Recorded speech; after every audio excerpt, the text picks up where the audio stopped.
Hello student, welcome to my YouTube channel Rohit Academy. Student, आज हम इस वीडियो में आप लोगों को बताएंगे कक्षा 10 का विषय आप लोगों का हिंदी है, 2024 बोर्ड एग्जाम का है। और हाँ, आप लोगों को बता दें कि 70 में 70 आप लोगों को नंबर पक्का कराएंगे। हाँ, आपने सही सुना है, महा मैराथन वीडियो लेकर के आया हूँ और आप लोगों का 70 में 70 नंबर फिक्स कराएंगे एंड बताएंगे। देखो बाबू, आप लोगों को बता दें कि 1 घंटे में पूरी हिंदी खत्म हो जाएगी। जो 22 फरवरी यानी कि कल पेपर देने जाएंगे, आप लोगों को इसमें कोई टेंशन नहीं होगा और 70 में 70 नंबर कंप्लीट करके आइएगा। और हाँ, बता दें, ये हमारा आप लोगों का हमारा एक वो एडवाइस रहेगा कि हाँ, अगर आप लोग इस वीडियो को देखने के बाद इसमें से पेपर में अगर ना आया तब फिर आइएगा, इस वीडियो को नीचे कमेंट कर दीजिएगा जो आप लोगों का मन करेगा, सर नहीं आया, ये नहीं आया। ठीक, हाँ, आप लोगों को एक मोटिवेशन प्रेरणा देने चाहते हैं कि जब आंखों में अरमान लिया, मंजिल को अपना मान लिया, फिर मुश्किल किया और आसान का बस ठान लिया तो ठान लिया। बस ठान लिया तो ठान लिया, यानी कि 70 में 70 नंबर आप लोग को लाना है तो लाना है।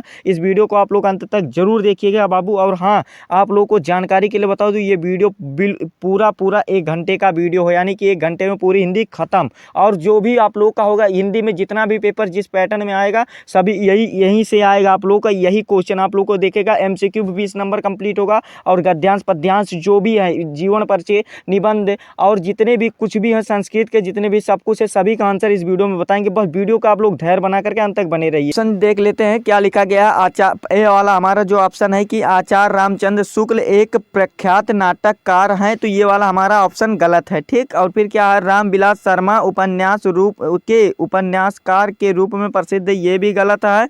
और फिर क्या भूलूं क्या याद करूं कहानी विधा की रचना है, तो ये भी गलत है। और फिर डी वाला जो हमारा ऑप्शन है कि अजंता के लेखक डॉक्टर भगवत शरण उपाध्याय जी हैं, ये वाला हमारा राइट आंसर होता है। यानी कि इसका जो सही आंसर होता है क्या होता है, अजंता के लेखक डॉक्टर भगवत शरण उपाध्याय होते हैं। ये हमारा डी वाला ऑप्शन राइट होता है। ठीक, चलिए अगले क्वेश्चन की ओर बढ़ते हैं।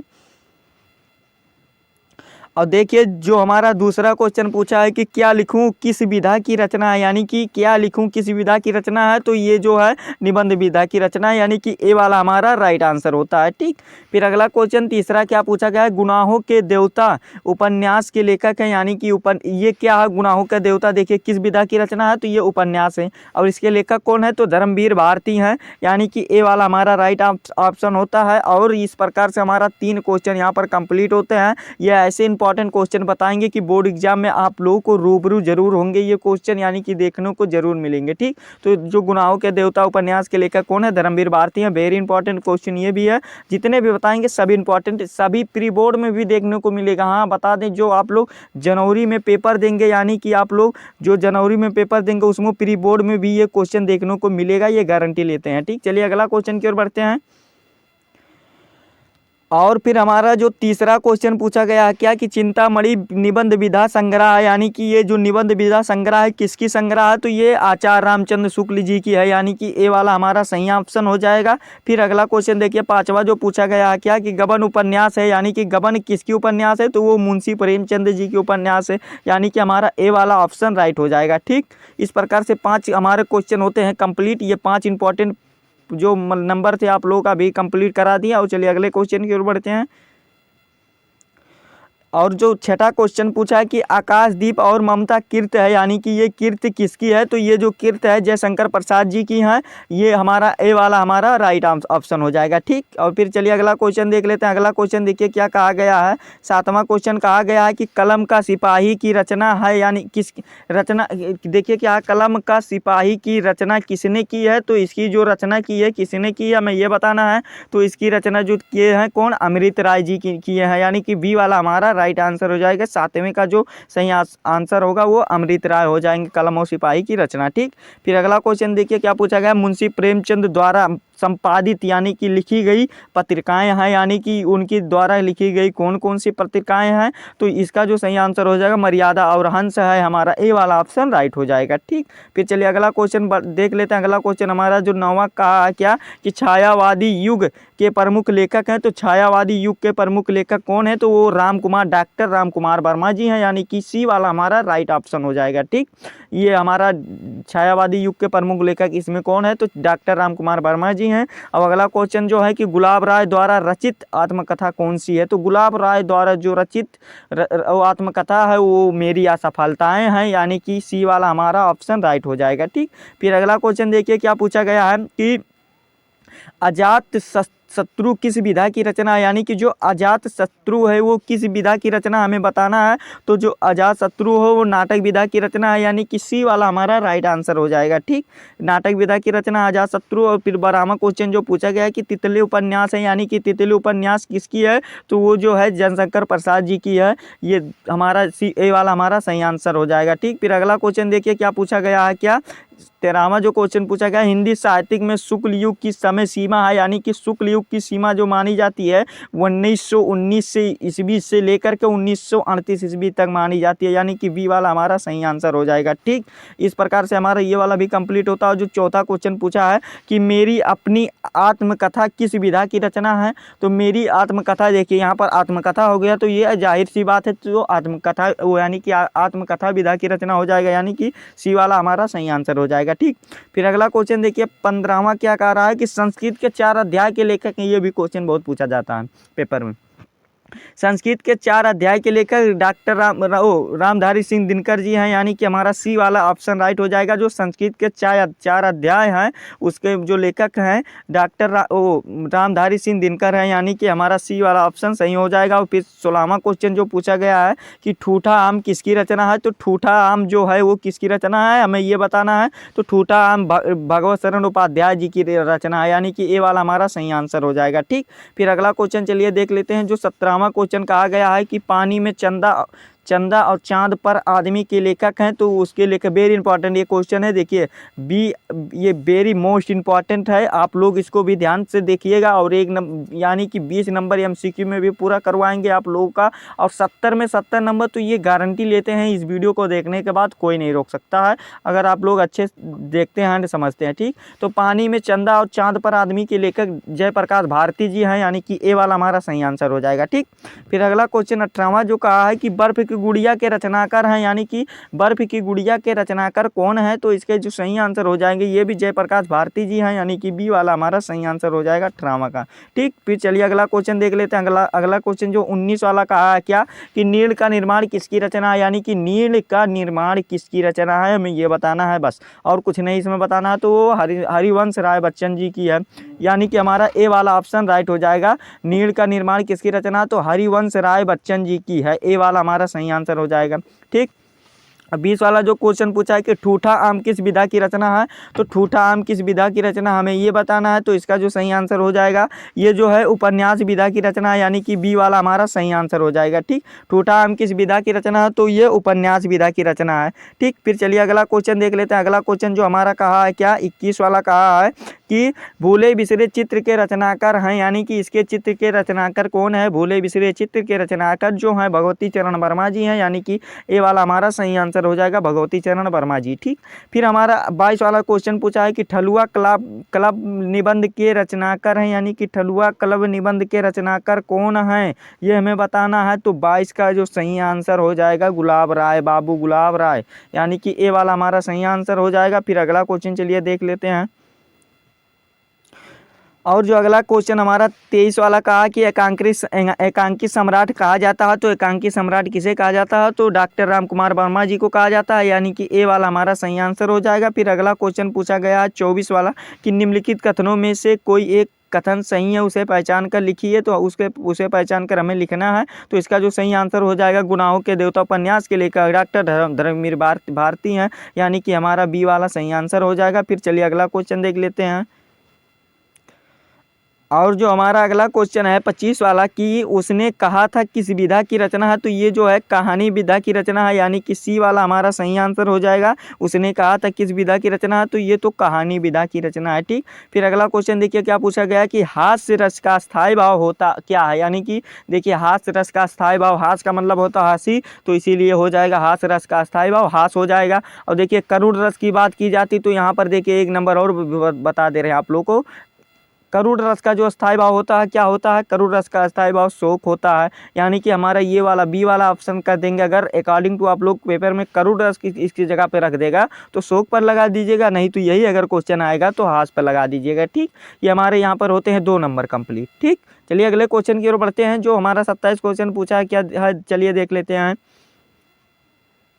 और जो हमारा 27 वाला क्वेश्चन कहा है कि हे खग मृग हे मधुकर श्रेणी तुम्हें देखी सीता मृगनयनी। तो देखिए इसमें शोक की बात की जा रही है। कौन सा रस है, तो इसमें शोक की बात की जाएगी, तो इसमें करुण रस है। ठीक, और देखिए यहाँ पर अगर एक और दे देता है कि हाथी जैसी देह और गैंडे जैसी चाल, तरबूज जैसी खोपड़ी, खरबूजे सी गाल। तो यहाँ पर जो हंसी हमारे भावनाओं में उत्पन्न हो रही, तो हास्य रस इसमें हो जाएगा। ठीक, तो इस प्रकार से आप लोग समझ करके लगा दीजिएगा। और इस यहाँ पर जो है खग मधुकर हे खग मृग हे मधुकर श्रेणी तुम देखी सीता मृगनयनी में कौन सा रस है, तो इसमें करुण रस है। ठीक, फिर अगला क्वेश्चन चलिए देख लेते हैं कि रोला के प्रत्येक चरण में कितनी मात्राएं होती हैं। तो रोला के प्रत्येक चरण में 24 मात्राएं होती है, यानी कि सी वाला हमारा सही आंसर हो जाएगा। फिर देखिए वेरी इंपॉर्टेंट क्वेश्चन एक और आज गया कि 29 वाला जो क्वेश्चन पूछा गया, रानी राजा में कौन सा समास है, तो इसमें बताना है। आप लोग को एक ट्रिक बता दें, अगर इस प्रकार से योजक चिन्ह बीच में जोड़ने का काम करेगा तो द्वंद्व समाज होगा। ठीक, जैसे कैसे क्या होता है, जैसे माता पिता, दिन रात। ठीक, दिन रात, सुबह शाम, ये सब जो है क्या है, ये सब जो है द्वंद्व समाज है। योजक चिन्ह जिसमें प्रयोग किया जाएगा द्वंद्व समाज होगा। बस इतना दिमाग में फिट कर लीजिएगा, कोई भी आएगा इसी प्रकार से लगा दीजिएगा, द्वंद्व समाज का टेंशन खत्म। ठीक, इस प्रकार से ये वाला हमारा सही ऑप्शन हो जाएगा। और जो हमारा 30 वाला क्वेश्चन कहा है क्या अग्नि का पर्यायवाची है, यानी कि अग्नि का पर्यायवाची क्या है। तो अग्नि का पर्यायवाची जो होता है अनल भी होता है, पावक भी होता है, आग भी होता है, ज्वाला भी होता है। और यहाँ पर जो ऑप्शन दिया गया है उपयुक्त सभी लगा देंगे। ठीक, हमारा डी वाला ऑप्शन राइट हो जाएगा। फिर अगला क्वेश्चन 31 वाला जो है कि स्वागतम का संधि विग्रह होगा, यानी कि स्वागतम का संधि विग्रह क्या होगा, तो सु प्लस आगतम होगा, यानी कि सु प्लस आगतम होगा। ए वाला हमारा राइट आंसर हो जाएगा। ठीक, फिर अगला क्वेश्चन देखिए क्या है कि फल शब्द के चतुर्थी विभक्त एक वचन में रूप होगा, यानी कि इसका रूप क्या होगा। चलिए ऑप्शन देख लेते हैं। तो इसका जो राइट आंसर हो जाएगा फले हो जाएगा, यानी कि बी वाला हमारा सही आंसर हो जाएगा। फिर देखिए 33 वाला क्वेश्चन क्या कहा है, ये भी वेरी इंपॉर्टेंट क्वेश्चन है कि नदाम में किस विभक्ति एवं वचन का रूप है। जो नदाम है वो किस विभक्ति एवं वचन का रूप है, तो इसका जो 33 का सही आंसर होता है ये जो है सप्तमी विभक्त एक वचन है। आप लोगों को बता दें ज़्यादातर इसमें सप्तमी विभक्त एक वचन ही प्रयोग किए जाते हैं। ठीक, तो यहाँ पर बी वाला हमारा राइट ऑप्शन हो जाएगा, बी वाला हमारा सही आंसर हो जाएगा। फिर अगला क्वेश्चन देखिए क्या पूछा गया है कि फलेश किस विभक्त व वचन का रूप है। जो फलेश है वो किस विभक्त और वचन का रूप है, तो इसका जो सही आंसर हो जाएगा ये भी सप्तमी विभक्त बहुवचन का है। ठीक, यानी कि बी वाला इसका भी सही आंसर हो जाएगा 34 का। चलिए अगला क्वेश्चन देख लेते हैं 35 वाला जो कहा है क्या कि देखिए क्या कहा गया है कि 35 वाला कि आपटत किस लकार का रूप है। तो आपटत जो है लट लकार का रूप है, यानी कि लट लकार का रूप है, यानी कि ए वाला हमारा सही ऑप्शन हो जाएगा। इस प्रकार से आप लोगों को यहाँ पर हम 30 MCQ में 30 बहुविकल्पीय प्रश्न में आप लोगों का 20 नंबर पक्का करा दिए। 20 नंबर आप लोगों का एकदम कंफर्म हो गया, कोई नहीं रोक सकता अगर 30 MCQ आप अच्छे तरीके से तैयार करते हैं तो। लेकिन रुकिएगा मत, अभी इतना मतलब खुश मत होइएगा, और भी आगे आप लोगों का नंबर कंफर्म कराएंगे। यानी कि 20 नंबर कंफर्म हुआ है तो 50 नंबर की भी गारंटी लेते हैं। ठीक, 20 MCQ का होता है तो 20 वर्णनात्मक प्रश्न का आप लोगों का कंप्लीट कराने का गारंटी लेते हैं। तो यहाँ पर देखिए आप लोगों का महत्वपूर्ण गद्यांश से आते हैं, जो कि हमारा पहला गद्यांश है 6 नंबर का। ये जो बोर्ड में पीछे पूछे जाएंगे 6 नंबर में पूछे जाएंगे गद्यांश और पद्यांश। ठीक, तो यहाँ पर जो हमारा पहला चैप्टर वाइज आप लोगों को बताएंगे, जितने भी क्वेश्चन है चैप्टर वाइज बताते चलेंगे ताकि आप लोगों को पढ़ने में किसी भी प्रकार की समझने में दिक्कत ना हो। तो यहाँ पर पहला जो क्वेश्चन क्या कहा है, गद्यांश जो महत्वपूर्ण हमारा है 6 नंबर, ये भी कंफर्म कर लो। इसी में एक गद्यांश नहीं बताएंगे, सभी चैप्टर का बताएंगे जो इंपॉर्टेंट है। ठीक, यहाँ पर देखिए पहला जो कहा है क्या कि कुसंग का ज्वर सबसे भयानक होता है। यह केवल नीति और सद्वृत्ति की नाश नहीं करता बल्कि बुद्धि का भी क्षय करता है। किसी युवा पुरुष, ये हमारा रेखांकित अंश हो गया, ठीक। क्या आगे है कि किसी युवा पुरुष की संगत यदि बुरी होगी तो वह उसके पैरों में बंधी चक्की के समान होगी और जो उसे दिन दिन अवनति के गड्ढे में गिरती जाएगी, और यदि अच्छी होगी तो सहारा देने वाले बाहु के समान होगी जो उसे निरंतर उन्नति की ओर उठाती जाएगी। तो यहाँ पर आप लोग को समझ में आ गया ये कहाँ से लिया गया, कहाँ से, मित्रता से लिया गया। कहाँ से, ये जो लिया गया मित्रता से है, यानी कि पहला चैप्टर है ना, यानी कि चैप्टर वाइज गारंटी लेते हैं, आप लोग को बताएंगे इंपॉर्टेंट क्वेश्चन, यानी कि ये जो लिया गया मित्रता से लिया गया है। और आप लोगों को बता दें कि जो गद्यांश है उसमें 3 क्वेश्चन पूछे जाएंगे। पहला क्वेश्चन देखिए क्या पूछा गया, प्रस्तुत अवतरण, और इसका उत्तर भी बताएंगे। ये नहीं ऐसे छोड़ दिया आप लोग देख लो इसको सॉल्व कर लो, नहीं, आप लोगों के भरोसे पर नहीं छोड़ेंगे, हम उसके गारंटी लेते हैं सभी आंसर बताने का। और फिर देखिए पहला क्वेश्चन जो कहा है क्या कि प्रस्तुत अवतरण के पाठ और लेखक का नाम लिखिए। ये पहला क्वेश्चन हो गया 2 नंबर का। बा वाला जो क्वेश्चन दूसरा पूछा कि रेखांकित अंश की व्याख्या, यानी कि हमें इसका व्याख्या करना है, तो व्याख्या भी 2 नंबर का, यानी कि यहाँ पर 2 नंबर ये हो गया। और फिर अगला जो है सा वाला कि युवा पुरुष की संगत के बारे में क्या कहा गया है, ये भी बताइएगा 2 नंबर में। टोटल 6 नंबर दिया गया है। तो आप लोगों को आ और बा और सा, चलिए बता देते हैं आप लोगों को, इसका आंसर देख लीजिएगा, ठीक। स्क्रीन पर दिखाकर बताएंगे एंड समझाएंगे। इसी प्रकार से आप लोग उत्तर आ डालिएगा, संदर्भ हेडिंग डाल दीजिएगा और क्या लिखिएगा, संदर्भ, यानी कि आप लोगों को संदर्भ बताना हमारा फर्ज। उसमें सिर्फ पाठ और लेखक का नाम पूछा, क्या पूछा गया है देख सकते हैं इसमें, पाठ और लेखक का नाम। तो पाठ का नाम मित्रता हो गया और लेखक का नाम क्या होगा, आचार्य रामचंद्र शुक्ल जी होगा। हमारा 2 नंबर कंप्लीट होगा। लेकिन संदर्भ भी बता देते हैं, हमारा फर्ज बनता है कि आप लोगों को एक ही क्वेश्चन ना बताए, उसमें जितने क्वेश्चन बनते हैं सभी को बताया जाए, ठीक। चलिए इसका अब संदर्भ बता देते हैं। वैसे आप लोग को बता दें इसका संदर्भ जो होगा, क्या लिखिएगा, संदर्भ हेडिंग डालिएगा कि प्रस्तुत गद्यांश हमारी पाठ्य पुस्तक हिंदी गद्य खंड में संकलित मित्रता नामक पाठ से लिया गया है, जिसके लेखक आचार्य रामचंद्र शुक्ल जी हैं। इस प्रकार से हमारा 2 नंबर ये भी कंप्लीट होता है। अगर आप लोगों को बोर्ड में या किसी भी पेपर में, प्री बोर्ड के पेपर में ये पूछा जाए संदर्भ, तो इसी प्रकार से लिख दीजिएगा, 2 नंबर कोई नहीं रोक सकता, ठीक। रेखांकित अंश की व्याख्या में क्या कर दीजिएगा कि शुक्ल जी कहते हैं कि बुरी संगत घातक बुखार के समान हानिकारक होती है, और जिस तरह कोई व्यक्ति यदि भयानक ज्वर से ग्रसित हो तो वह ज्वर उसके शरीर में स्वास्थ्य को नष्ट कर देता है तथा कभी कभी प्राण भी ले लेता है, और उसी प्रकार बुरी संगत हमारी नैतिकता और सदाचार, मन तथा बुद्धि को नष्ट कर देती है। ये होता है रेखांकित अंश की व्याख्या। और फिर तीसरा क्वेश्चन देखिए क्या पूछा गया है कि युवा पुरुष को संगत के बारे में क्या कहा गया है 2 नंबर में। तो चलिए बता देते हैं, युवा पुरुष के संगत के बारे में यही कहा गया है क्या कि युवा पुरुष के संगत, देखिए युवा पुरुष की बुरी संगत उसे अवनति के गड्ढे में प्रतिदिन गिराती जाएगी, और यदि अच्छी होगी तो वह उसे निरंतर उन्नति की ओर अग्रसर करेगी, यानी कि आगे बढ़ाएगी, ठीक। ये भी हमारा होता है टोटल 6 नंबर कंप्लीट। और नहीं, अभी नहीं होता, अभी और भी देख लीजिएगा, तब होगा कंप्लीट, जब गद्यांश कंप्लीट होगा तब। ये था हमारा पहला गद्यांश। और चलिए दूसरा गद्यांश देख लेते हैं। दूसरा गद्यांश क्या कह रहा है, देखिए इसको भी पढ़ लेते हैं, आप लोगों को समझा देते हैं क्या कि यह कोई बात नहीं कि एक ही स्वभाव और रुचि के लोगों की मित्रता हो सकती है। समाज में विभिन्नता देखकर लोग एक दूसरे की ओर आकर्षित होते हैं। जो गुण हम में नहीं है, हम चाहते हैं कि ऐसा मित्र मिले जिसमें वह गुण हो। चिंताशील मनुष्य प्रफुल्लित चित्त का साथ ढूंढता है, निर्बल बलि को ढूंढता है, और धीर जो होता उत्साही का ढूंढता है। इसी प्रकार से सेम प्रोसेस चलता है। तो ये देखिए मित्रता प्रयोग हो गया तो मित्रता ही है, यानी कि ये जो दूसरा गद्यांश इंपॉर्टेंट है। इसमें चलिए देख लेते हैं, प्रस्तुत उपयुक्त गद्यांश का संदर्भ लिखिए। ये यहाँ पर संदर्भ पूछ लिया है 2 नंबर में। रेखांकित अंश की व्याख्या कीजिए, ये भी 2 नंबर में पूछ लिया है। फिर क्या है, व्यक्ति एक दूसरे की ओर आकर्षित क्या होते हैं, यही आप लोगों के 6 नंबर का क्वेश्चन है। आसान वाला आप लोगों को बताएंगे, सीधा दिमाग में बता देंगे और आप लोग समझ लीजिएगा, ठीक। देखिए आप लोग ये नहीं बता रहे हैं कि हम आप लोगों को बता दे रहे हैं, आप लोग ऐसे सुन ले रहे हैं। ऐसा नहीं करना, आप लोग को कॉपी में नोट कर लेना है।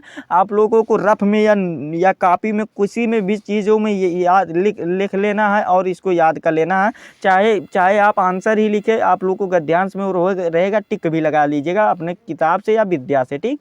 और फिर देखिए संदर्भ में लिखिएगा कि प्रस्तुत गद्यांश हमारी पाठ्य पुस्तक हिंदी के गद्य खंड में एक संकलित मित्रता नामक पाठ से लिया गया है, जिसके लेखक आचार्य रामचंद्र शुक्ल जी हैं। ये भी हमारा संदर्भ लिख करके कंप्लीट होता है। फिर अगला क्वेश्चन देखिए क्या पूछा गया है कि देखिए बा वाला जो पूछा गया रेखांकित अंश की व्याख्या करना है इसमें, तो इसमें क्या करना है देखिए कि शुक्ल जी कहते हैं कि दो व्यक्तियों मित्रता होने के लिए यह आवश्यक नहीं है कि उनके स्वभाव एक जैसे हों और उनकी रुचियां समान हो, वरना विभिन्न स्वभाव के लोगों में भी मित्रता हो सकती है। समाज में व्याप्त विभिन्नता को देखकर निर्धन धनी को और निर्बल शक्ति की और तथा विनीत नम्र व गंभीर व्यक्ति उत्साही व्यक्त की और आकर्षित होते हैं, जिससे कि वह उन्हें विपरीत समय में उचित प्रेरणा मिल सके। ये हमारा 2 नंबर रेखांकित अंश की व्याख्या लिख करके कंप्लीट होता है, ठीक। फिर चलिए अगला क्वेश्चन देख लेते हैं। अगला क्वेश्चन जो सा वाला है कि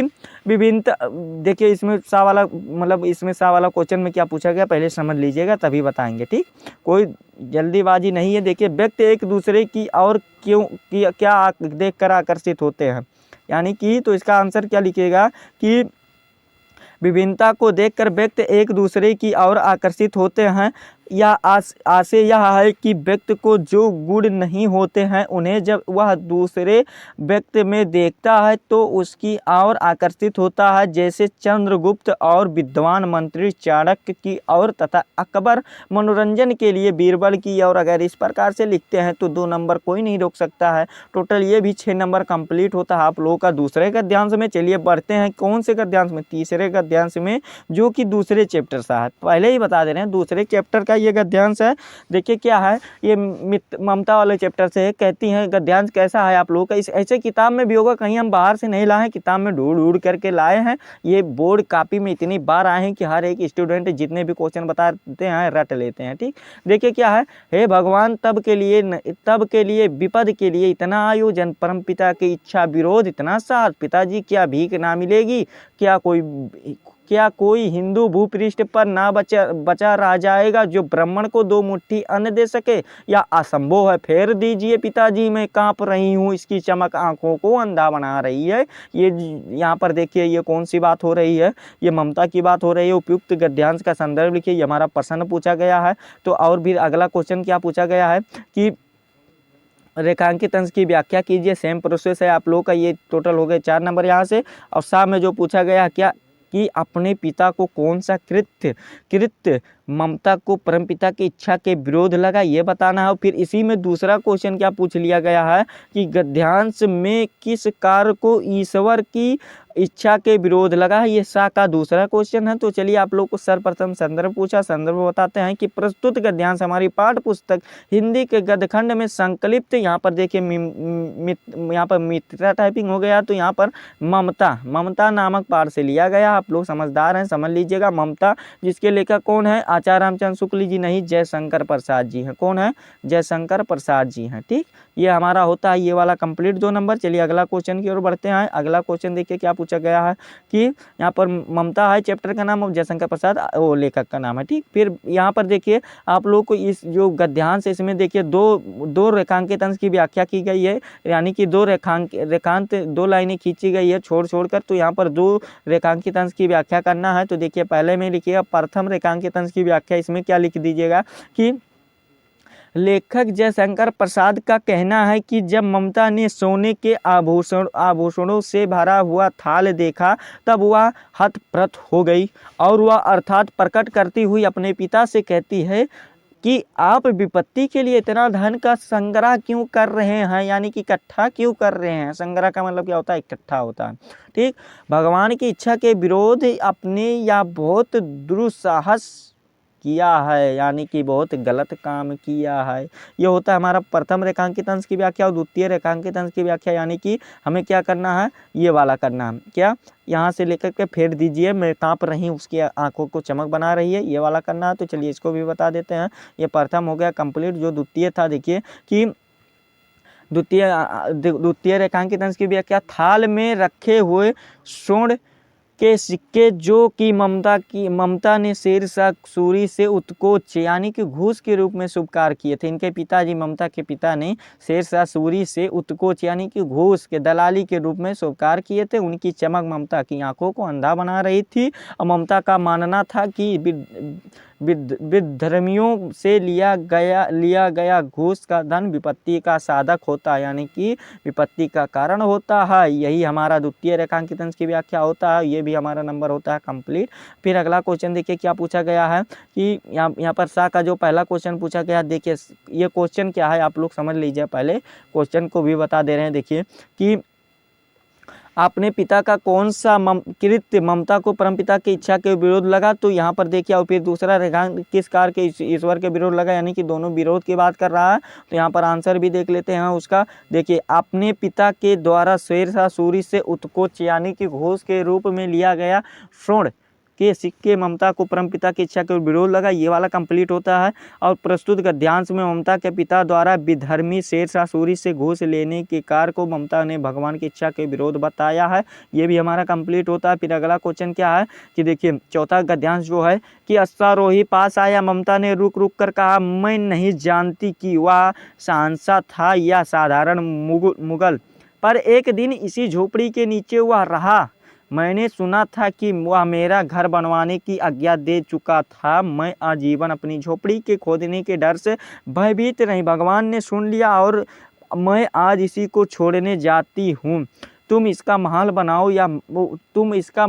बनाओ या महल, मैं अपने चिर विश्राम के लिए जाती हूँ। ये हमारा वेरी इंपॉर्टेंट, मोस्ट इंपॉर्टेंट ये क्वेश्चन है। आप लोगों को ये भी तैयार कर लेना है। जितना बता रहे हैं सभी को तैयार करके चलिएगा, आप लोग नोट करके चलिएगा। तो यहाँ पर देखिए क्या है, प्रस्तुत अवतरण का संदर्भ लिखिए, यानी कि इसका संदर्भ लिखना है। सेम प्रोसेस है। रेखांकित अंश की व्याख्या, यानी कि इसका व्याख्या करना है हमें। फिर चिर विश्राम का क्या आशय है, यानी कि चिर विश्राम गृह का क्या आशय है, ये हमें बताना। तो संदर्भ सेम प्रोसेस रहेगा। क्या रहेगा, प्रस्तुत गद्यांश हमारी पाठ्य पुस्तक हिंदी के गद्य खंड में संकलिप्त ममता नामक पाठ से लिया गया है। इसके लेखक जयशंकर प्रसाद जी हैं। 2 नंबर ये होता है कंप्लीट। फिर अगला क्वेश्चन देखिए क्या है कि रेखांकित अंश की व्याख्या कीजिए, यानी कि जयशंकर प्रसाद जी कहते हैं, क्या कहते हैं कि ममता ने अश्वारोही को बुलाकर उससे कहा कि उस व्यक्ति ने मेरे घर का नव निर्माण कराने के आदेश अपने एक अधीनस्थ को दिया था, यानी कि सैनिक को दिया था। मैं अपनी पूरी जिंदगी इस भय से भयभीत रही कि वह कहीं मैं अपने इस मामूली घर से बेघर ना हो जाती, लेकिन ईश्वर ने मेरी प्रार्थना सुन ली और मुझे जीवित रहते बेघर होने से बचा लिया। आज मैं इस घर को छोड़कर जा रही हूँ, अर्थात मेरे जीवन का अंत समय निकट आ गया है। अब तुम इसका मकान बनाओ अथवा महल, मुझे कोई चिंता नहीं है, क्योंकि अब मैं अपने उस घर में जा रही हूँ जहाँ उसे अंतकाल तक विश्राम प्राप्त होगा। ये भी हमारा कंप्लीट होता है। चिर विश्राम का क्या आशय है, ये हमारा तीसरा क्वेश्चन पूछा गया। चलिए इसका भी आंसर बता देते हैं। चिर विश्राम का आशय चिर विश्राम गृह से आशय ऐसे गृह से है जहाँ मनुष्य अनंत समय तक विश्राम कर सके, अथवा ऐसे गृह जिसका अस्तित्व अंतहीन समय तथा बना रहे और जिसमें व्यक्ति अंतहीन समय तक विश्राम भी कर सके। ये भी हमारा होता है कंप्लीट। फिर अगला देखिए क्या है, और हमारे ये गद्यांश के 6 नंबर कोई नहीं रोक सकता अगर इतना तैयार करते हैं तो, और ये 6 नंबर कोई नहीं रोक सकता है। नंबर पक्का हो गया 6 नंबर ये वाला भी। और महत्वपूर्ण पद्यांश के क्या आते हैं, ये भी 6 नंबर में बोर्ड परीक्षाओं में पूछे जाते हैं। जिस प्रकार से पूछे जाते हैं उसी प्रकार से आप लोगों को बताएंगे। ठीक, क्या है कि यहाँ पर पद्यांश को पढ़ लेते हैं। ये पद्यांश भी उसी प्रकार पूछे जाते हैं। क्या है कि ये ऊदो मन न भये 10-20, एक हो तो सो गयो श्याम संग को अवरोध ईस, इंद्री शिथिल भई केशो बिनु ज्यों देहि बिनु शीस, आशा लगत रही तन श्वासा ज्यों कोटि बरीस, तुम तो शाखा श्याम सुंदर के सकल जोग के ईस, असुर हमारे नंद नंदन बिनु अब नहीं जगदीश। ये गद्यांश वेरी इंपॉर्टेंट है, यानी कि बहुत ही इंपॉर्टेंट है, आप लोग इसको तैयार कर लीजिएगा। हम बता दे रहे हैं, इसका आंसर बता रहे हैं, बस आपको पढ़ना है लिख करके, और आप लोगों को 70 में 70 नंबर लाना है, यानी कि मान लीजिए 100 में 100 नंबर लाना है हिंदी में। ठीक, आप लोगों का ये बता दे रहे हैं। चलिए बता देते हैं, इसमें यहाँ पर प्रस्तुत गद्यांश का ससंदर्भ हिंदी व्याख्या कीजिए, यानी कि ससंदर्भ हिंदी व्याख्या करना है। और उद्धव जी के मथुरा से क्यों आए थे गोकुल, उद्धव जी मथुरा से गोकुल क्यों आए थे ये बताना है। 2 ही क्वेश्चन पूछा गया है। तो इसमें देखिए पहला जो उत्तर में बताइएगा क्या कि यह पद श्री, संदर्भ में लिखिएगा कि यह पद श्री सूरदास द्वारा रचित सूर सागर नामक ग्रंथ में हमारी पाठ्य पुस्तक हिंदी के काव्यखंड में संकलिप्त पद शीर्षक से उद्धृत है। ये हमारा होता है कंप्लीट। ठीक, ये वाला होता है 2 नंबर, ये इसमें भी कंप्लीट होता है। फिर उद्धव जी, यहाँ पर दूसरा क्वेश्चन क्या पूछा गया, वेरी इंपॉर्टेंट है कि उद्धव जी मथुरा से गोकुल क्यों आए थे, ये हमें बताना है। तो चलिए इसको भी आप लोगों को बता देते हैं, इसका भी आंसर से आप लोगों को समझा देते हैं। देखिए यहाँ पर आप लोगों को उसके बताने से पहले आपको प्रसंग जान लीजिएगा, क्या कि प्रसंग भी लिखना होता है, क्योंकि ये पद्यांश, इसमें प्रसंग भी होता है। क्या लिखेगा कि प्रस्तुत पद भ्रमर गीत प्रसंग का एक सारांश अंश है।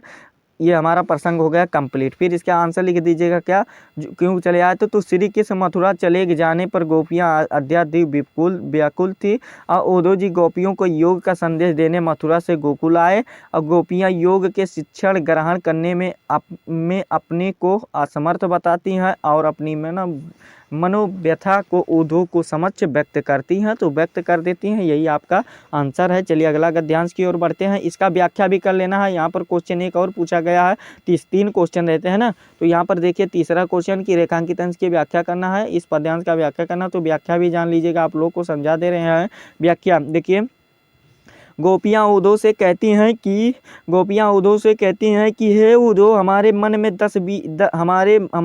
10-20 नहीं है, सभी की तरह हमारे पास भी कितने मन हैं, 1 मन है, और वह श्री कृष्ण के साथ चला गया। अतः हम मन के बिना तुम्हारे बताते गए निर्गुण ब्रह्म की आराधना कैसे करें, अर्थात बिना मन के ब्रह्म की आराधना करना असंभव है। ठीक, असंभव नहीं है। श्री कृष्ण के बिना हमारी सारी इंद्रियां निष्क्रिय हो गई हैं, और हमारी दशा बिना सिर के प्राणी जैसी हो गई है। हम श्री कृष्ण के बिना मृत्युवत हो गए हैं। जीवन के लक्षण के रूप में हमारी श्वास केवल इस आशा से चल रही है कि श्री कृष्ण मथुरा से आवश्यक लौटेंगे, और हमें उनके दर्शन प्राप्त हो जाएंगे, और श्री कृष्ण के लौटने की आशा के सहारे तो हम करोड़ों वर्षों तक जीवित रह लेंगी। और गोपियाँ उद्धव से कहती हैं कि हे उद्धव, तुम तो श्री कृष्ण के अभिन्न मित्र हो, यानी कि शाखा श्याम सुंदर के, ठीक, मित्र हो, और संपूर्ण योग विद्या तथा मिलन के उपायों को ज्ञाता हो। यदि तुम चाहो तो हमारा योग यानी कि मिलन अवश्य करा सकते हो। सूरदास जी कहते हैं इस पर क्या कि गोपियाँ उद्धव से कह रही है कि हम तुम्हें यह स्पष्ट बता देना चाहती हूँ कि नंद जी के पुत्र श्री कृष्ण को छोड़कर हमारा कोई आराध्य नहीं है, हम तो उसी के परम उपासका है। ये रेखांकित अंश की व्याख्या हो गया। और फिर क्या देखिए, उद्धव जी गोपियों को मिलन से संदेश देने के लिए मथुरा गोकुल आए थे। ये हमारा दूसरा वाला राइट आंसर हो गया। फिर अगला क्वेश्चन देखिए, जो दूसरा पद्यांश पूछा गया क्या कि सुनी सुंदर की बेने सुदा, देखिए क्या है, सुनी सुंदर बेने सुदा रस साने, सयानी है जानकी जानी भली, तिरछे करी नेने सैने तिने समुझाई, कछु मुस्काई चली, तुलसी तेहि ओस सोहे सबे, अवलोकित लोचन लाहु अली, अनुराग तड़ाग में भानु उदय, बिंगसी मनो मंजुल कंज कली। ये भी वेरी इंपॉर्टेंट पद्यांश है आप लोगों का, इसको भी आप लोग अच्छे तरीके से तैयार कीजिएगा। बता रहे हैं आप लोगों को, देखिए क्या है इसमें क्वेश्चन क्या पूछेगा, प्रस्तुत पद्यांश का संदर्भ व्याख्या हिंदी में व्याख्या करना है, यानी कि संदर्भ भी बताना है, प्रसंग भी बताना है इस पद्यांश का, और व्याख्या भी करना है। ठीक, समझिए ना। और फिर दूसरा क्वेश्चन क्या पूछा गया है कि अनुराग तड़ाग का क्या अर्थ है, अनुरूप है, ये हमें बताना है। कि चलिए इसका पहले क्वेश्चन संदर्भ बता देते हैं पद्यांश का। तो इसमें देखिए या मतलब संदर्भ का पद्यांश बता देते हैं। देखिए इसमें लिखिएगा कि यह पद श्री गोस्वामी तुलसीदास द्वारा रचित कवितावली से हमारी पाठ्य पुस्तक हिंदी के काव्यखंड में संकलित वनपथ से शीर्ष से अवतरित है। ये हमारा संदर्भ लिखकर कंप्लीट होता है। प्रसंग में लिख दीजिएगा, इन पंक्तियों में ग्राम वधुओं से प्रश्न का उत्तर देते हुए सीता को अपने हाव भाव से श्री राम के विषय में सब कुछ बताती हैं। ये भी हमारा प्रसंग कंप्लीट होता है। व्याख्या की बात की जाएगी तो व्याख्या भी बता देंगे। देखिए क्या है कि व्याख्या, ग्राम वधुओं ने राम के विषय में सीता जी से पूछती हैं, ये सांवले और सुंदर रूप वाले तुम्हारे क्या लगते हैं? ग्राम वधुओं के अमृत जैसे मधुर वचनों को सुनकर चतुर सीता जी उनके मनोभाव को समझ गईं और सीता जी ने उनके प्रश्न का उत्तर अपनी मुस्कुराहट तथा संकेत भरी दृष्टि से ही दे दिया और उन्हें मुख से कुछ बोलने की आवश्यकता नहीं पड़ी। उन्होंने या स्त्रियोचित लज्जा के कारण केवल संकेत में ये राम के विषय में यह समझा दिया कि ये मेरे पिता हैं। तुलसीदास जी कहते हैं कि सीता के संकेत को समझकर सभी सखियां राम के सौंदर्य में को एकटक देखती हुई अपने नेत्रों का लाभ प्राप्त करने लगी और उस समय ऐसा प्रतीत हो रहा था कि मानो प्रेम को सरोवर राम रूपी सूर्य का उदय हो गया है और ग्राम वधुओं के नेत्र रूपी कमल की सुंदर कलियां खिल गई हैं। यह हो गया हमारा रेखांकित अंश की व्याख्या। दूसरा क्वेश्चन क्या पूछा गया कि अनुराग तराग का क्या अर्थ है? तो चलिए इसका बता देते हैं, प्रेम रूपी सरोवर। इसका अर्थ क्या है? प्रेम रूपी सरोवर। किसका? अनुराग तराग का जो अर्थ है प्रेम रूपी सरोवर है। ये भी हमारा कंप्लीट होता है। फिर चलिए अगला पद्यांश की ओर बढ़ते हैं। अगला पद्यांश देखिए क्या पूछा गया है। जो हमारा अगला पद्यांश है कि अतुलनीय है जिसके प्रताप का साक्षी है प्रत्यक्ष दिवाकर, घूम घूम कर देख चुका है जिनकी निर्मल कीर्ति निशाकर, देख चुके हैं जिनका वैभव ये नभ के अनंत तरागण, फिर आगड़ित बार सुन चुका है नभ जिनका विजय घोष रण गर्जन। ये भी हमारा वेरी इंपॉर्टेंट है। जितने भी बता रहे हैं सभी इंपॉर्टेंट है। और यहाँ पर पहला क्वेश्चन देखिए क्या पूछा गया है कि प्रस्तुत पद्यांश का संदर्भ हिंदी में और इनका व्याख्या भी करना है। कवि ने दिवाकर और निशाकर किन्हें कहा है ये बताना है। तो चलिए इसका भी आंसर बता देते हैं। सर्वप्रथम संदर्भ बताते हैं, फिर उसके बाद प्रसंग बताते हैं, फिर उसके बाद व्याख्या बताते हैं, फिर आंसर जो क्वेश्चन पूछा गया उसका आंसर बताते हैं। देखिए संदर्भ में लिख दीजिएगा कि प्रस्तुत पद्यांश हमारी पाठ्य पुस्तक हिंदी के काव्यखंड में संकलित राम नरेश त्रिपाठी द्वारा रचित स्वदेश प्रेम शीर्षक कविता से अवतरित है। यह कविता त्रिपाठी जी के काव्य संग्रह के स्वपन से ली गई है। ये हमारा क्या होता है? संदर्भ लिख करके कंप्लीट होता है। फिर अगला क्वेश्चन देखिए क्या पूछा गया है कि प्रस्तुत पद्यांश का हमारे वो बताना है, क्या प्रस्तुत प्रसंग बताना है। तो देखिए प्रसंग भी देख लीजिएगा। आप लोग बता दे रहे हैं कि कवि ने इस पंक्ति में भारत के गौरवपूर्ण अतीत की झांकी प्रस्तुत की है। ये हमारा प्रसंग लिख करके कंप्लीट होता है। फिर अगला क्वेश्चन देखिए क्या पूछा गया है कि अगला क्वेश्चन जो पूछा गया है रेखांकित अंश की व्याख्या पूछा गया। त्रिपाठी जी की तुम अपने उन पूर्वजों को व्याख्या में लिख दीजिएगा। त्रिपाठी जी यानी कि राम नरेश त्रिपाठी जी की तुम अपने उन पूर्वजों को स्मरण करो जिनके अतुलनीय ताप की साक्षी सूर्य आज भी दे रहा है कि ये हो तो हमारे पूर्व पुरुष थे जिनकी धवल और स्वच्छ कीर्ति को चंद्रमा भी यत्र तत्र सर्वत्र घूम घूम कर देख चुका है। वो हमारे पूर्वज ऐसे थे जिनके ऐश्वर्य के तारों का अनंत समूह बहुत पहले देख चुका था और हमारे पूर्वजों को विजय घोषों के युद्ध गर्जनों को भी आकाश को भी अनगणित बार सुन चुका था। तात्पर्य इसका यह है कि हमारे पूर्वजों को पवित्र चरित्र और प्रताप यश यानी कि प्रताप यश वैभव युद्ध और क्या है कौशल आज सभी कुछ अद्भुत के अभूतपूर्व था यानी कि अभूतपूर्व था। ये भी हमारा रेखांकित अंश की व्याख्या लिख करके कंप्लीट होता है। फिर अगला क्वेश्चन देखिए क्या पूछा गया है। अगला क्वेश्चन जो पूछा गया है कि कवि ने दिवाकर शब्द को क्या मतलब किसको कहा है। तो कवि कवि ने दिवाकर को सूर्य और निशाकर को चंद्रमा कहा, यानी कि सूर्य और चंद्रमा दोनों कहा है। ये भी हमारा लिख करके कंप्लीट होता है। फिर अगला क्वेश्चन, जो अगला पद्यांश है, चौथा मोस्ट इंपॉर्टेंट क्वेश्चन, देखिए क्या है कि सच्चा प्रेम वही है जिसकी तृप्त आत्मबल पर हो निर्भर, त्यागे बिना निष्प्राण प्रेम है, करो प्रेम का प्राण निछावर, देश प्रेम वह पुण्य क्षेत्र है, अमल असीम त्याग से विलसित, और आत्मा के विकास से जिसमें मनुष्यता होती विकसित। ये भी बहुत इंपॉर्टेंट है, क्योंकि इसमें मनुष्य के बारे में सभी जितने भी गुण होते हैं उनके बारे में कहा दिया गया है। ये भी इंपॉर्टेंट है। चलिए इसका संदर्भ क्वेश्चन जो पूछा बता देते हैं। इसमें पूछा प्रस्तुत पद्यांश की संदर्भ हिंदी में व्याख्या करना है। उपयुक्त पद्यांश में कवि द्वारा किस पर प्रकाश डाला गया ये भी बताना है। तो चलिए बता देते हैं। संदर्भ में लिख दीजिएगा क्या कि प्रस्तुत पद्यांश हमारी पाठ्य पुस्तक हिंदी के काव्य खंड में संकलित रामनरेश त्रिपाठी द्वारा रचित स्वदेश प्रेम शीर्षक कविता से अवतरित है। यह कविता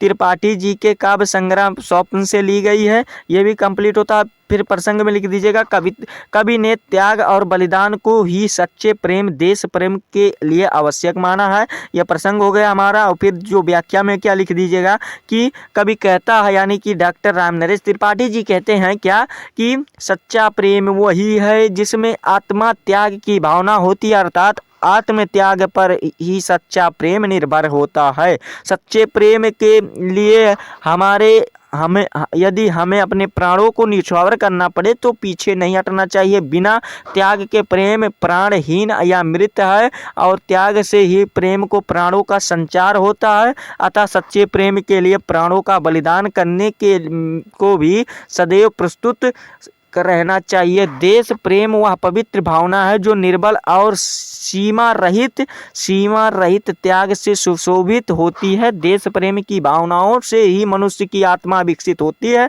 और आत्मा के विकास के मनुष्य का विकास होता है। अतः देश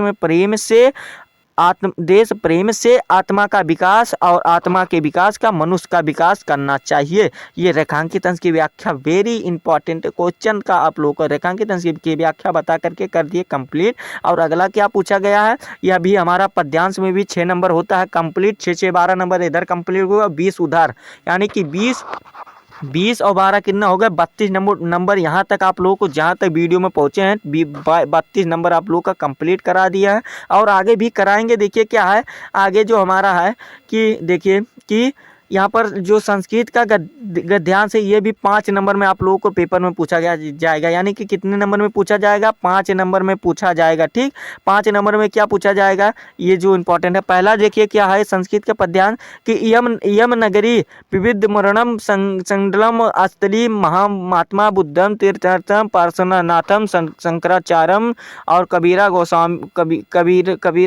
गोस्वामी तुलसीदास अन्य चा भाव महात्म अगत्य सौवन विचारणम प्रसारणम न केवल दर्शनम साहित्य धर्म अपितु कला क्षेत्रम अपि इयम नगरी विविधानम कलनम और शिल्पानम च कीर्ते लोके विशुष्टा अगत्यम कौशल सटिका और देशे देशे सर्वत्र स्पृहन्ते। ये जो हमारा लिया गया है इसमें क्वेश्चन देखिए ये भी बहुत बार पूछा जाता है। यहाँ पर संदर्भ देखिए क्या पूछा गया, प्रस्तुत गद्यांश हमारी पाठ्य पुस्तक हिंदी के संस्कृत खंड वाराणसी नामक पाठ से लिखा गया है। संदर्भ भी आप लोगों को लिख दीजिएगा। ठीक, इस प्रकार से संदर्भ हो गया। और देखिए इसमें अनुवाद की बात की जाएगी, प्रसंग भी अगर आपको आएगा तो बता दीजिएगा, हम बता रहे हैं वैसे आप लोग करिएगा। ठीक, प्रसंग भी कोई नहीं लिखते हैं, जितने भी स्टूडेंट होते हैं कोई 1 2 लिख देते हैं, प्रसंग कोई जानते ही नहीं है, स्कूल में जल्दी नहीं बताते हैं। क्या बताएं हम आप लोगों को, ठीक, स्कूल में भी नहीं बताया जाके इसका प्रसंग किसी से पूछ लेंगे नहीं बता पाएंगे जल्दी।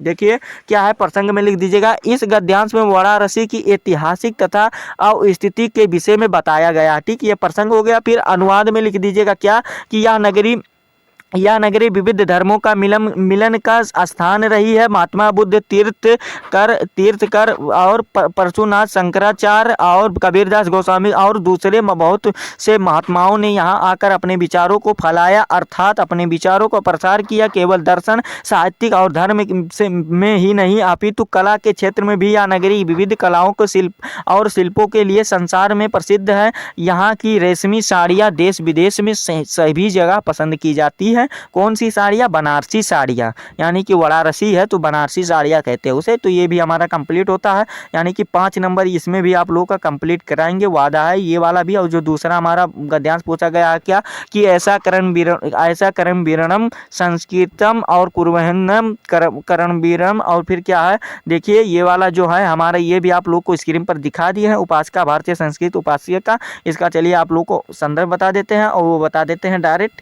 देखिए क्या है कि प्रस्तुत गद्यांश हमारी पाठ्य पुस्तक हिंदी के संस्कृत खंड में भारतीय संस्कृत नामक पाठ से लिया गया। ये भी चैप्टर बहुत इंपॉर्टेंट है।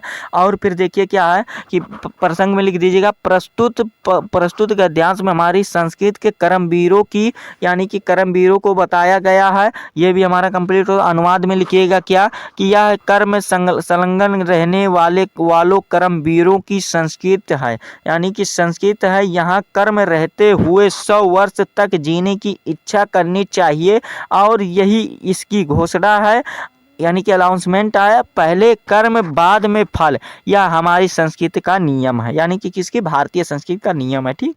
और इस समय जब हम लोग राष्ट्र के नव निर्माण में लगे हुए हैं, निरंतर काम करना ही हमारा प्रधान कर्तव्य है, और अपने परिश्रम का फल भोगने योग्य, दूसरे का श्रम को शोषण त्यागने का योग्य है, यही हमारा कर्तव्य है। ये भी हमारा अनुवाद लिख करके कंप्लीट होता है। फिर अगला देखिए क्या, यही दो आप लोग अगर तैयार करते हैं तो आप लोगों का 5 नंबर कोई नहीं रोक सकता है, यानी कि 5 नंबर ये भी आप लोगों का महत्वपूर्ण संस्कृत गद्यांश से कंप्लीट होता है। चलिए महत्वपूर्ण संस्कृत पद्यांश को देख लेते हैं, ये भी 5 नंबर में पूछा जाएगा।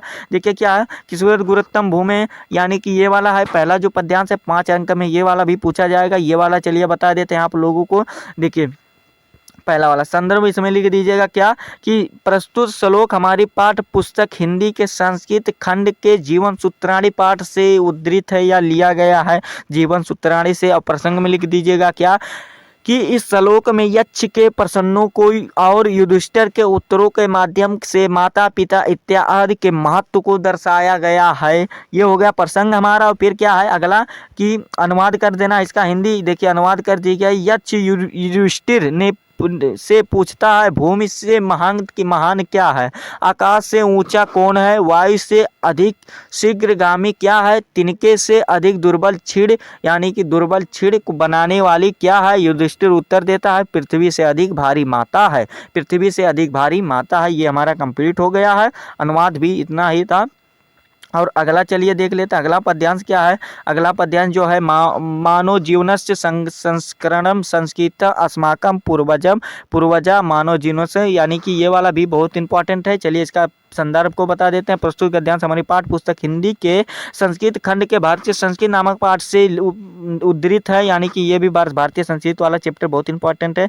2 नंबर में भी क्वेश्चन पूछा जाता है भारतीय संस्कृत से। ठीक। देखिए प्रसंग इसमें भारतीय संस्कृत के स्वरूप और महत्व पर प्रकाश डाला गया है। यह प्रसंग हमारा कंप्लीट होता है। फिर अनुवाद चलिए बता देते हैं। अनुवाद क्या है, कि मानव जीवन को संवारना, यानी कि दोषद को दूर करना संस्कृत है, और हमारे पूर्वजों ने मानव जीवन को शुद्ध करने के लिए महान प्रयत्न किए, यानी कि प्रयास किए, और उन्होंने हमारे जीवन को संस्कारों के लिए जिन आचारों और विचारों को दिखाया वह हमारी संस्कृति है। यही हमारा ये अनुवाद हो गया, हिंदी अनुवाद। अब चलिए यहाँ पर देखिए आप लोगों का, देखिए क्या क्या कंप्लीट यहाँ तक कराती हैं। 20 तो आप लोगों का एमसीक्यू हो गया, और 6 नंबर आप लोगों का गद्यांश का हिंदी का हो गया, और 6 नंबर आप लोगों का पद्यांश हो गया हिंदी का काव्य वाला, यानी कि। और फिर क्या है, और फिर देखिए 5 नंबर आप लोग का संस्कृत का गद्यांश हो गया, 5 नंबर इसका हो गया, यानी कि टोटल देखिए कितना नंबर हो गया यहाँ पर 42 नंबर आप लोगों का टोटल करा दिए कंप्लीट। कितना नंबर, 42 नंबर जोड़ते चलिएगा। आप लोग को जो कहे हैं उसको पूरा जरूर करेंगे। 42 नंबर यहाँ तक कंप्लीट हो गया। फिर देखिए महत्वपूर्ण श्लोक क्या है, कि बंधनम मरणम वापि जयो वप, यानी कि जयोवच पराजया औभत्र समो वीरम, यानी कि एक श्लोक पूछा जाता है जो इस प्रश्न पत्र में, तो यही आप लोग याद कर लीजिएगा। 2 नंबर ये भी कंप्लीट हो जाए। सर्वे भवन्त सुखम, यानी कि 2 ही याद करना है, 2 नंबर कंप्लीट करना, कोई एक लिख दीजिएगा, 2 नंबर कंप्लीट हो गया, यानी कि 44 नंबर यहाँ तक कंप्लीट हो गया आप लोगों का। और फिर आगे क्या है, देखिए आगे क्या है, कि यह भी पूछा जाता है कि ये 4 नंबर में पूछा जाता है, ठीक, कि अपने क्षेत्र के व्याप्त गंदगी को कारण, यानी कि ये 2024 में नया हो गया है, व्याप्त कारण के उत्पन्न डेंगू मलेरिया जैसी भयंकर बीमारियों को जानकारी किसी दैनिक पत्र को संपादन करते देते हुए पत्र लिखिए। तो देखिए राकेश शुक्ला यहाँ पर लिख दीजिएगा क्या कि प्रधान मेरा मेरठ स्वच्छ मेरठ जागृत, इसी प्रकार से आप लोग भी लिख दीजिएगा। बिहार है तो आप लोग उत्तर प्रदेश लिख दीजिएगा जो आपका वो रहेगा। और मेरठ दिनांक 29 दिसंबर, यानी कि आप लोग अगर 22 फरवरी रहेगा 22 फरवरी लिख दीजिएगा। और फिर क्या 2024 लिख दीजिएगा, इस प्रकार से आप लोग भी लिख दीजिएगा। फिर आगे क्या करना है कि देखिए बिहार यानी कि विलेज का नाम यहाँ पर लिख दीजिएगा, ठीक। मेरठ दिनांक, यानी कि यहाँ पर दिनांक वही डाल देना। और श्रीमान संपादक महोदय, दैनिक जागरण होगा तो दैनिक जागरण, आज तक होगा आज तक, यानी कि कोई भी होगा। फिर मोहम्मदपुर दिल्ली रोड, यानी कि यहाँ पर, और मेरठ ये यहाँ पर ये कोड है, यानी कि 25,002 है, ये कोड है मेरठ का। तो इसी प्रकार से आप लोग को ये वाला लिखा है। और यहाँ पर समस्याओं की बात की जाएगी, ये विशेष क्षेत्र की, यानी कि गंदगी से उत्पन्न समस्याओं को स्वास्थ्य विभाग की उपेक्षा में संबंध में, यानी कि लिखना है हमें। तो इस प्रकार से आप लोग लिख दीजिएगा। फिर यहाँ पर लिखिएगा क्या, यहाँ पर महोदया का लिख दीजिएगा क्या कि आपके लोकप्रिय समाचार पत्र के माध्यम से मैं मेरठ प्रशासन तथा उसके वरिष्ठ अधिकारियों को ध्यान मेरठ के नगरीय क्षेत्र मलियाना, कासमपुर, तारापुर, इसी प्रकार से लिखिएगा ब्रह्मपुरी और व्याप्त गंदगी तथा इसके दुष्प्रभाव की ओर से आकृष्ट करना चाहता हूं। आपसे अनुरोध है कि मेरे इस पत्र को जनवाणी शीर्षक स्तंभ में प्रकाशित करने का कष्ट करें, यानी कि सभी के द्वारा सभी के लिए वो भेजे, ठीक। ये सभी ऐसे क्षेत्र हैं जहां माध्यम और निम्न आय वर्ग के एवं गरीबी रेखा के नीचे रहने वाले लोग रहते हैं और ये चारों और क्षेत्र का स्तर में उपस्थित रहे हैं। इस बार वर्षा की अधिकता के कारण इन क्षेत्रों में स्थान में पानी भर गया था तथा क्या हुआ, अधिकारियों से आग्रह कि इससे पूर्व क्या हुआ कि स्थिति अत्यंत भयावह होकर अनियंत्रित हो जाए। इस समस्याओं को अत्यंत गंभीर से लेते हुए तत्काल समाधान के लिए आवश्यक कदम उठाएं। धन्यवाद लिख दीजिएगा। फिर उसके बाद लिख दीजिएगा दिनांक, फिर भावदीय लिख दीजिएगा। भावदीय देखिए नाम नहीं लिखना होता, XYZ आप लोग लिख दीजिएगा, बोर्ड की कॉपी में नाम नहीं लिखना होता, ठीक। ये हमारा हो जाएगा कंप्लीट। फिर आप लोगों का देखिए क्या पूछा जाएगा, आप लोगों को यहाँ पर बता दें कि ये आप लोगों का 4 नंबर, यानी कि कितना नंबर हो गया आप लोगों का टोटल जो हुआ यहाँ पर 4, यानी कि 44 पे पहुँचे थे। 4 नंबर ये हो गया 44 आप लोगों का हो गया। और 4 नंबर फिर हो गया आप लोग का ये जो बताए हैं अभी, ये 44 नंबर। और 44 4 कितना हो जाएगा, 44 4 आप लोग का 38 नंबर हो जाएगा। 38 नंबर, 38 नंबर नहीं, 44 और 4 48 नंबर हो जाएगा आप लोग का टोटल। और हाँ, आप लोग को बता देना 70 नंबर कैसे पूर्ण होगा। देखिए आप लोगों का जो रहेगा, देखिए गद्य का जो जीवन परिचय रहेगा किसका, आचार्य रामचंद्र शुक्ल जी का और जयशंकर प्रसाद जी का, 2 का याद कीजिएगा। 6 नंबर यहाँ से मिलेगा, ठीक।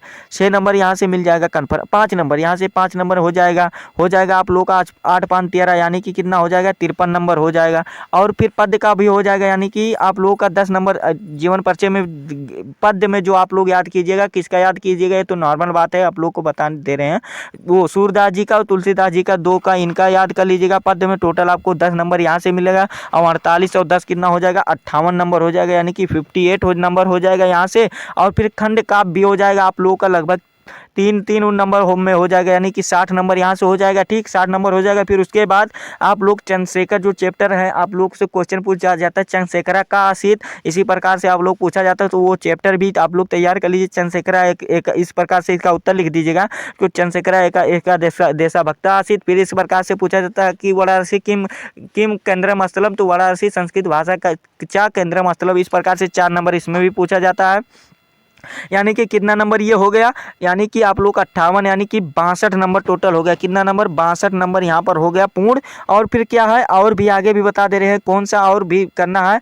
और फिर 62 और 9 नंबर आपका क्या है, निबंध है। जो निबंध है किस पर आप लोग को तैयार कीजिएगा, देखिए 1 नंबर 61 ही नंबर हुआ है, 61 नंबर और 9 नंबर ये, यानी कि 70 नंबर आप लोग का टोटल यहाँ पर कन्फर्म करा दे। निबंध सिर्फ तीन चीज़ों पर लिखिएगा, मेरा प्रिय कवि और ये मेरा पर्यावरण प्रदूषण पर कर लीजिए। दीजिएगा और एक जो कर दीजिएगा क्या जनसंख्या वृद्धि पर, यही 3 आप लोग तैयार कीजिएगा। क्या हो जाएगा 70 में 70 नंबर कंप्लीट हो जाएगा। तो इसी प्रकार से आप लोग को 70 में 70 नंबर कंप्लीट यहाँ तक करा दिए हैं आप लोगों को एंड बता दिए हैं। तो आप लोग यहाँ पर आप लोग को एक एक नंबर जोड़ करके बताएं एंड समझाएं। आप लोग का निबंध में 9 नंबर बोर्ड पेपर में आएगा।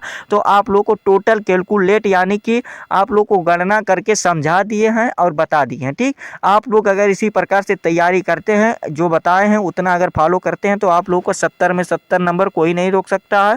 इसी प्रकार से आप लोग तैयार कर लीजिएगा। और गद्यांश में जो आप लोग का है वो आचार्य रामचंद्र शुक्ल जी का तैयार कर लीजिएगा। और जो एक चैप्टर है वो सिर्फ वो जयशंकर प्रसाद जी का तैयार कर लीजिएगा, यानी कि जयशंकर प्रसाद जी का तैयार कर लीजिएगा। और आप लोग का यहाँ से 5 नंबर कंप्लीट हो जाएगा। तो 5 नंबर ये वाला भी कंप्लीट कर लीजिएगा। और पद्यांश में वो सूरदास जी का कंप्लीट कर लीजिएगा और तुलसीदास जी का ये भी आप लोग का 5 नंबर कंप्लीट हो जाएगा। यानी कि टोटल यहाँ से 10 नंबर तो कोई नहीं रोक सकता, ये तो नॉर्मल बात है। और खंड काव्य जो आपके जनपद में पढ़ाया जाता है, जैसे कि आप लोगों का मुक्ति दूत होता है और ज्योति जवाहर होता है और भी होते हैं, यानी कि ज्योति जवाहर होते हैं।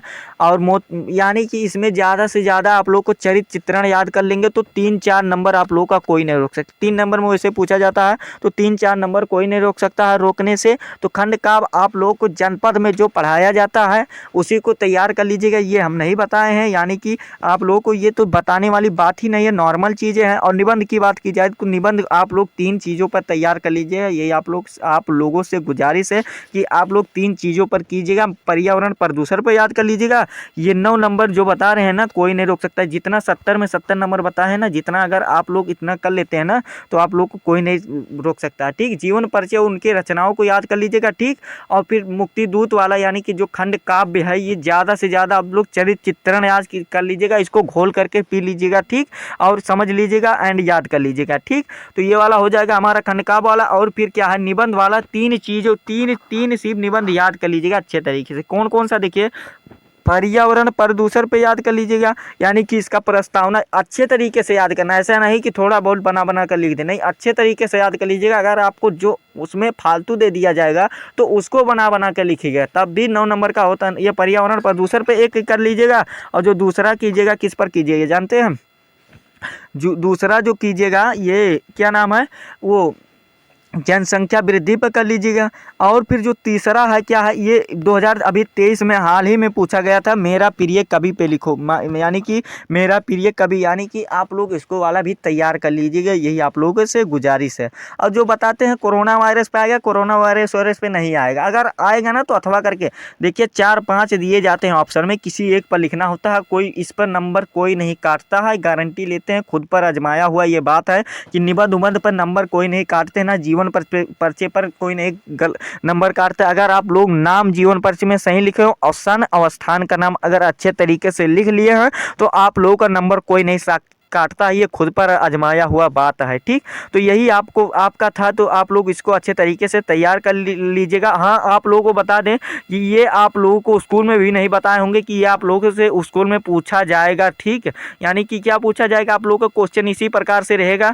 ये 4 नंबर में आएगा। कितने नंबर में, टोटल कैलकुलेट करके बताइए। 4 नंबर में आप लोग का आएगा। कैसे आएगा देखिए कि अपने क्षेत्र में, यही आप लोग से गुजारिश है, ये वाला आप लोग तैयार कीजिएगा। ये कोई नहीं बताते। हाँ, हाल ही में ये अपडेट हुआ है, यानी कि आप लोग उसका सिलेबस देखेंगे या मॉडल पेपर देखेंगे तब इसमें पाएंगे। ठीक, अपने क्षेत्र में व्याप्त गंदगी के कारण डेंगू व मलेरिया जैसी बीमारियों को जानकारी किसी दैनिक पत्र को संपादित किए। ये थोड़ी ना है कि अमर उजाला पे ही करे, यानी कि आज तक पर भी कर सकते हैं। जो आपको आएगा इसी प्रकार से, लेकिन जिस प्रकार से हम बताए हैं आप लोगों को सिर्फ मतलब गाँव का नाम बदल देना है और अपना नाम और डेट सिर्फ बदलना है। आप लोगों को उसी प्रकार से लिखना है और समझना है। ठीक, तो यही आपका था। अगर आप इतना तैयार कर लेते हैं तो आप लोगों का कक्षा 10 में 100 नंबर कोई नहीं रुक सकता है। और हाँ, आप लोगों को बता दें, अगर आप हिंदी में पास हो जाते हैं ना, तो हिंदी में अगर पास होते हैं तो आप लोगों को सभी विषय में पास कर दिए। अगर हिंदी में फेल होते हैं तो आप लोगों को सभी विषय में फेल कर दिए जाएंगे, भले ही 2-3 विषय में पास हो। तो आप लोगों को एक बार इसका समरी बताते, ये था महत्वपूर्ण श्लोक, यानी कि पूछा जाएगा आप लोग को क्वेश्चन, यानी कि इसका समरी बता देते हैं। चलिए 2-3 मिनट में आप लोग को जल्दी से, ये था यानी कि महत्वपूर्ण श्लोक आप लोगों से किस प्रकार से पूछा जाएगा। तो आप लोग देख सकते हैं कि श्लोक पूछा जाएगा, इस प्रश्न पत्र में लिखिए। 2 नंबर में ये पूछा जाएगा महत्वपूर्ण श्लोक। और ये था आप लोगों का ये पद्यांश था, यानी कि पद्यांश भी आप लोग देख सकते हैं, ये पद्यांश आप लोग का था। तो इस पद्यांश आप लोग को इसको भी तैयार करना। 5 नंबर में पूछा जाएगा। जो गद्यांश पूछा जाएगा ये भी 5 नंबर में आप लोगों से पूछा जाएगा। ठीक, ये भी 5 नंबर में पूछा जाएगा। और जो आप लोगों को ये पूछा जाएगा क्या, ये था ये पद्य का पद्यांश, यानी कि पद्य काव्य का पद्यांश जो पूछा जाएगा, ये भी आप लोगों को उससे 6 नंबर में पूछा जाएगा। और जो गद्यांश पूछा जाएगा वो भी 6 नंबर में पूछा जाएगा। और सभी आप लोगों को इंपॉर्टेंट बता दिए हैं, समझा दिए हैं। आप लोगों को अच्छे तरीके से एक एक शब्द का अर्थ बताते चले हैं एंड समझाते चले हैं। और हाँ, आप लोगों को बता दें कि 20 MCQ तो वही आप अगर पढ़ के जाएंगे ना, तो इतना कोई भी विद्या मत लीजिएगा, सही वही हिंदी का पढ़ के चले जाइएगा। तो आप लोगों को कोई नहीं रोक सकता। जितना नंबर बताए ना 70 में 70 नंबर नहीं, कोई नहीं रोक सकता। तो ये था पद्यांश और ये था महत्वपूर्ण पद्यांश, 6 नंबर ये भी फिक्स करा दिए हैं। और जो महत्वपूर्ण गद्यांश था इसको भी आप लोगों को बता दिया है। ममता मित्रता चैप्टर वाला बहुत ही इंपॉर्टेंट है, यानी कि जयशंकर प्रसाद और आचार्य रामचंद्र शुक्ल जी दोनों ही बहुत इंपॉर्टेंट है हमारे लिए। तो इसको भी अच्छे तरीके से तैयार कर लीजिएगा और समझ लीजिएगा। आप लोगों को यही हमसे हम मतलब स्वयं से गुजारिश करते हैं। 6 नंबर ये वाला भी कंप्लीट हो जाएगा, कोई नहीं रोक सकता है। अगर आप लोगों को ममता मित्रता चैप्टर वाला, यानी कि जो गद्यांश बताए वही सिर्फ पढ़िएगा बस, और फालतू मत पढ़िएगा। भारतीय संस्कृत वैसे बहुत पढ़ते हैं, लेकिन पढ़ना नहीं चाहिएगा, वैसे फालतू पढ़ लेते हैं और वो पेपर में आता नहीं है, अथवा करके भी पूछता है। और देखिए यहाँ पर विकल्प भी एक एक का आंसर बता दिए हैं। यहाँ पर 30 विकल्प बताए हैं, जो कि आप लोगों का 35 विकल्प बताए हैं, जिसमें से आप लोगों का गद्यांश का था, रचनाएं थे, और आप लोगों को संस्कृत के थे, और आप लोगों को व्याकरण के थे, यानी कि सभी के थे। तो आप लोगों को अच्छे तरीके से बता दिए हैं एंड समझा दिए हैं। तो आप लोगों को अच्छे तरीके से बता दिए हैं एंड समझा दिए हैं। तो आप लोगों का अगर इतना मतलब वीडियो को आप लोगों को सिर्फ यही करना है कि जितने भी कक्षा 10 के स्टूडेंट हैं उनके पास अधिक से अधिक शेयर कर दीजिएगा और पहुंचा दीजिएगा, यही आप लोग से गुजारिश है। और आप लोग अगर हमारे चैनल पर नए हैं तो चैनल को सब्सक्राइब कर दीजिएगा और बेल आइकन को भी दबा दीजिएगा। और कमेंट करके बताइएगा, हाँ उत्साह जरूर हमारा बढ़ाइएगा कि कमेंट करके बताइएगा कि ये वीडियो आप लोगों को कैसा लगा है। चलिए मिलते हैं आप लोगों से नेक्स्ट वीडियो में नेक्स्ट टॉपिक के साथ। तब तक के लिए जय हिंद, जय भारत, वंदे मातरम।